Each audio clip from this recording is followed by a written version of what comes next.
Oh,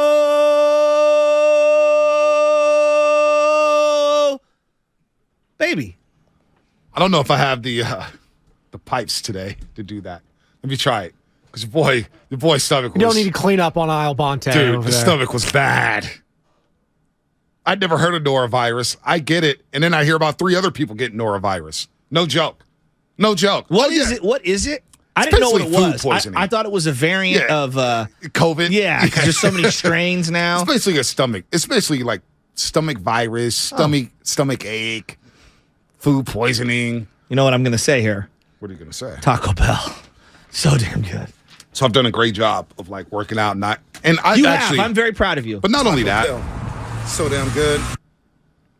I've eaten really, really well. You have. I agree. Now, probably too well because your boy, as your boy from the 510 said a couple years ago here on the Xfinity Mobile text line, I love food and food loves me, but I love good food. Yeah, me too. I love good food. Not good food over the weekend. So it wasn't the food that was the problem. It was just you went to Che Fico?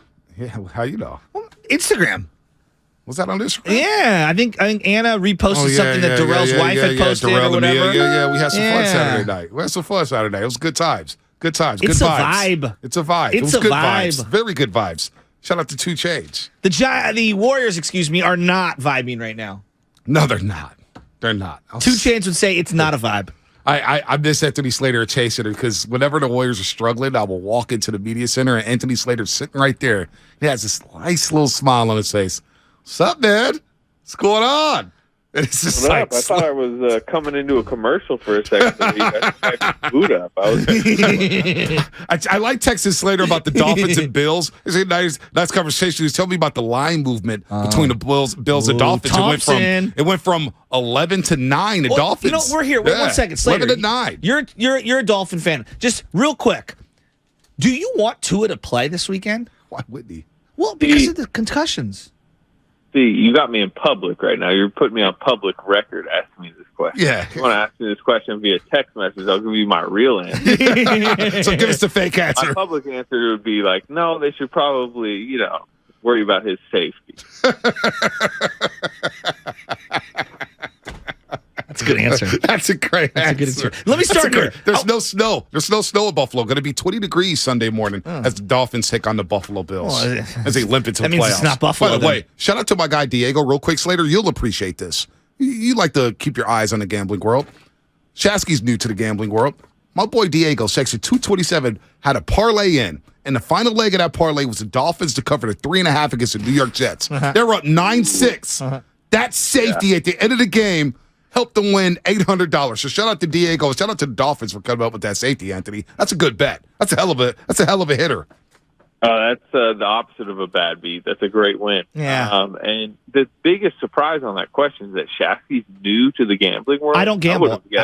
I don't gamble at all. You see Shasky's videos online, right? You think this man needs to gamble? He would be a wreck if he gambled.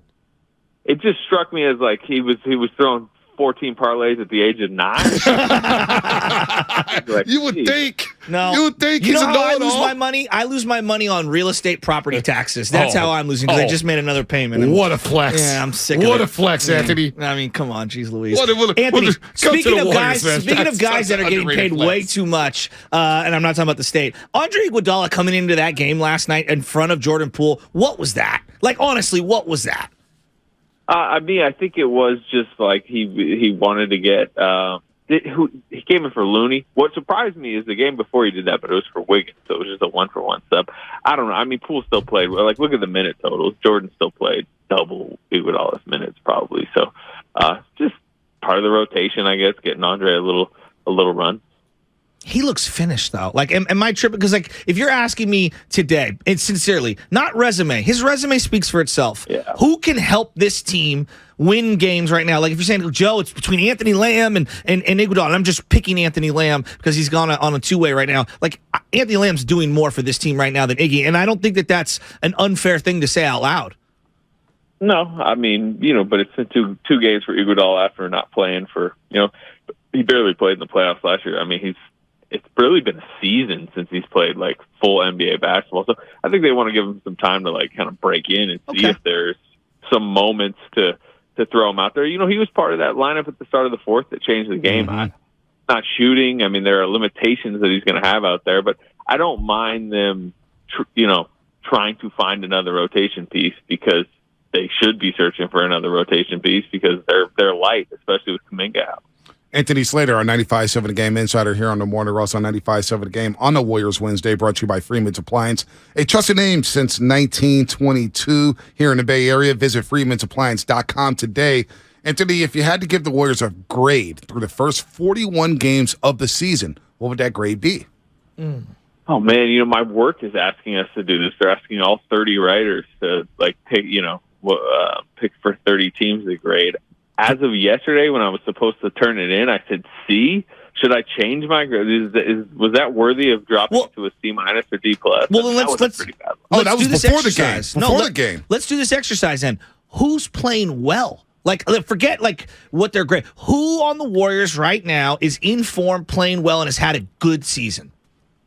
Yeah, I mean, look, Steph Curry was supernova for a while. Obviously, the injury, and we'll see how he gets back into form over the next couple weeks. But you feel very good about what Steph Curry can still do at his age. I would say the same about Wiggins. I know his last 2 games shooting wise haven't been great, but he was on his way to probably a second All-Star game. Yep. I think Draymond Green is in the Defensive Player of the Year conversation, particularly through the last few weeks. I mean, he was not great last night, but Kevon Looney, I think, is really good as in his role.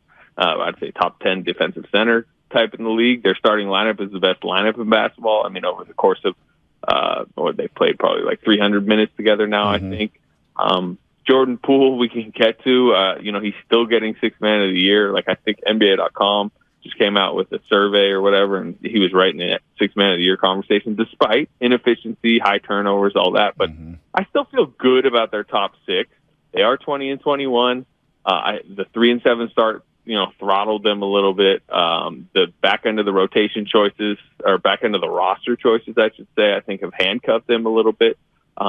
So I think they're worthy of a C-, D+, but there are still good things going on with them. You just have to kind of use context to find them. The development of the youngsters, Kuminga, Moody, Wiseman. I'll leave Patrick Baldwin Jr. out of the conversation. We expected him to start off at Santa Cruz, but he does look nice. I would have liked to see him play a couple minutes last night, but the development of those 3 guys, Wiseman, Moody, and Kuminga, we expected them to come in and replace GP2, replace Otto Porter Jr. Now, Otto Porter Jr. is out for the season after playing only 8 games, and GP2 just got on the court in Portland. Yeah. We don't know what the hell's going on up there, but DiVincenzo's replaced kind of some of what GP2 has done, and Kuminga has done some of the things that GP2 has done. What would you give that grade to the youngsters there, Wiseman, Moody, and Kuminga? D, probably. I mean, I came in, I remember in Summer League thinking, Moses Moody is ready. Moses Moody was in the this is interesting to think about last night. So you have Damian Lee on the court, showing, how did the Warriors let him go? He's one of Phoenix's best bench pieces. He goes 14-14 from the line. He's shooting 48% from threes, the best corner 3-point shooter in the league. And then Moses Moody on the other side getting a DNP. And you're why was that change made? And then you think back to the West Finals, and you guys probably remember Game 2 against Dallas, Damian Lee's in the rotation because Gary Payton got hurt and played so poorly that Moses Moody replaced him in the second half. And it was something fans were calling for, everybody was calling for, and then it worked. Moses Moody was good in the rotation in the West Finals to the point that if you're going into the offseason and you're thinking about the roster and you take your brain back to the playoffs last year, it seems very reasonable to be okay, Moses Moody is ready to graduate beyond Damian Lee. He kind of already did during the playoffs.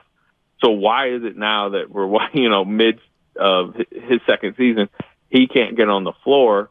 And forget the Damian Lee part of the conversation, but why can't Moses Moody get on the floor on a regular basis? Yeah. So that would be, he's, his development has gone backward, it seems. Wiseman, that's a whole nother story. We need an hour for that. Yeah. Kuminga, I would say, is on a good path. I like where he was going. It's unfortunate for them that the foot swelled up, but I think everyone, feels pretty good about where Kuminga's at. In a way, Anthony, and we're talking to Anthony Slater, 95.7 The Game insider here on the Morning Rush. In a way, to me, that aspect, those 3 guys, the 3 youngsters, Wiseman, Moody, and Kuminga, that's probably been the biggest disappointment for me to start the season. But in a way, last night's loss was very appropriate to how the first half of the season has gone for the Golden State Warriors, right? Don't you think? Going back to training camp and what happened with Draymond and Poole, the 3-7 start, the DNPs for the youngsters, the injuries, everything that's happened. It's kind of a perfect ending to the first half of the season for the Warriors. Yeah, and it was interesting how that was the end of the first half. And it was like either winning your one game over 500, losing your under.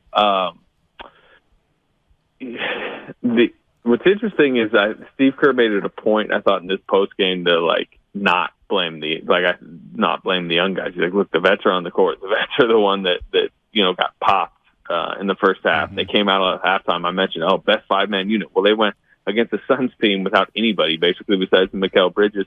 Got beat 14-7, where you thought they were going to be motivated coming out of halftime. There was some signs in the fourth with Wiggins and Curry, who are really probably their two most important players. Like maybe they're busting out a little bit. But yeah, I mean, it did kind of fit what has been a really just odd first half. What is it about the Suns? What is it about the Suns that gets under the Warriors' skin? Mikal Bridges, it felt like him and Clay were jarring at each other last night. Clearly, Clay's been upset since the last time when he got ejected with the Booker situation. What is it about the Suns that gets under the Warriors' skin? Well, it's mostly Klay Thompson's, right? That wasn't a Memphis situation where the whole team, it's a good point. Going after it. Yeah.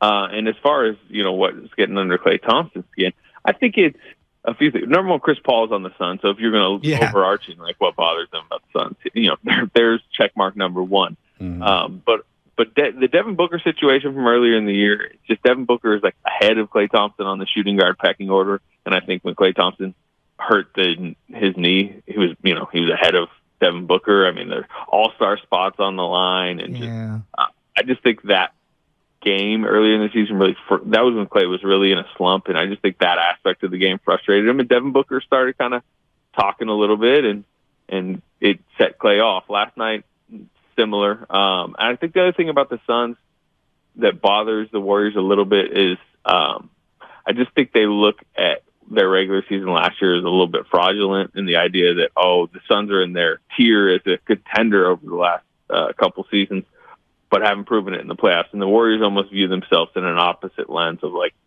regardless of where we are in the regular season, you always consider us a championship contender because we've proved it.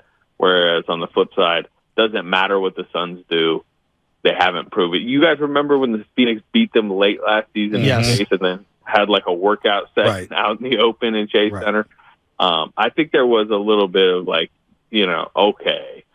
when that happened, and then to see them, they were supposed to play in a series last year, right? Mm-hmm. I mean, that was supposed to be the West Finals, and then they just laid an egg in Game 7 in the second round. I think there's a little bit of scoffing at how that all went down. Yeah, no doubt about that. Anthony, before we let you go, these next 5 games on the road trip, maybe they can go 3-2. You start off in San Antonio in the Alamo Dome. It's going to be 60,000 people there. You go to Chicago, Washington, and then, of course, Cleveland and Boston. What do you think would make this front office maybe pick up the phone to try to make a deal to add to the foundational 6? Is it a win-loss record? Is it injuries? Do you think this organization with Bob Myers without a contract after the season, you think they're going to feel pressure to maybe make a move at this deadline?